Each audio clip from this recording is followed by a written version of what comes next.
এদের ব্যাপারটা একটু জটিল, জটিল না সহজ, মানে আমরা জটিল করে ফেলেছি। এটা কি, মহিলারা কসর কোথায় পড়বেন? বাপের বাড়ি গেলে কসর পড়বে না পুরো নামাজ পড়বে? বলেন। আপনাদের বউরা বাপের বাড়ি যায় না, তাহলে মাসালা বলতেছেন না কেন? আপনাদের বউরা কি বাপের বাড়িতে গেলে পুরো নামাজ পড়ে না কসর করে?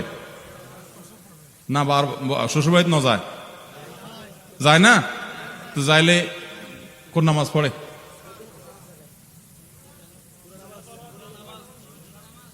ও বাজি, বিয়ে করছেন না? অনেক বিয়ে করছেন, হ্যাঁ?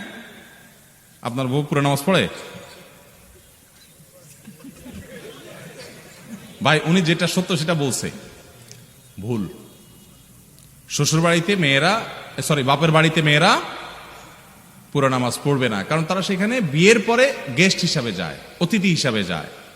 বিয়ের পর মেয়েরা স্বামীর বা বাড়িটাই তার স্থায়ী ঠিকানা, এটাই তার মূল ঠিকানা। বাবার বাড়িতে তারা অতিথি হিসাবে যান, বিধায় সেখানে তারা কসর পড়বেন, তারা পুরো নামাজ পড়বেন। হ্যাঁ, যদি কোনো মেয়ের এরকম থাকে যে তার বাবার বাড়িতে তার নিজের থাকার ব্যবস্থা আছে, আলাদা তার ঘর বাড়ি করা আছে, সে স্বামী সন্তান নিয়ে সে সেখানে থাকে, অনেক নোয়া আছে গরজামাই, হ্যাঁ গরজামাই যদি থাকে, তাহলে সেক্ষেত্রে আপনার ওই মেয়ে তো তার বাবার বাড়িতেই থাকে, ওইটাই তার ঠিকানা, অতএব সেখানে পুরো নামাজ সে পড়বে। বা তার নিজস্ব ঠিকানা আছে, ছেলে মেয়েদের ওখানে আসে, স্বামী সংসার সহ থাকে, ওটা তার মালিকানা দিন, তালা চাই মারা থাকে, রেডি করা থাকে, তাহলে সে সেখানকার বাসিন্দা, সেখানে বসবাস করে নিয়মিত সে কিছু কিছু সময় সে, তাহলে সেই হিসাবে ওটা তার সেকেন্ড থার্ড হোম হিসাবে সে সেখানে পুরো নামাজ পড়বে। কিন্তু সাধারণত মেয়েরা বিয়ের পরে বাবার বাড়িতে যখন যাবেন সেখানে কসরের নামাজ পড়বেন।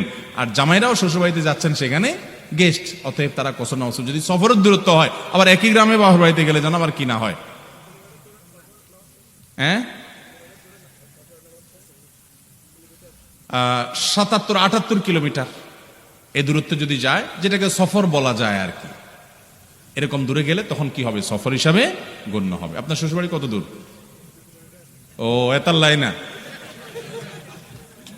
দেখছেন বেচারা নিয়ে আপনারা হাসাহাসি করলেন অযথা।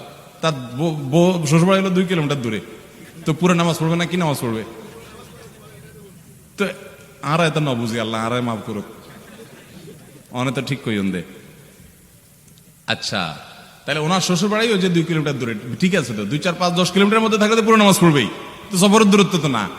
উনি সেই হিসাবে বলছেন। মাশাআল্লাহ, দেখছেন অযথা আমরা হাসাহাসি করলাম, আল্লাহ আমাদের মাফ করুক, আপনি মাফ করে দিয়েন।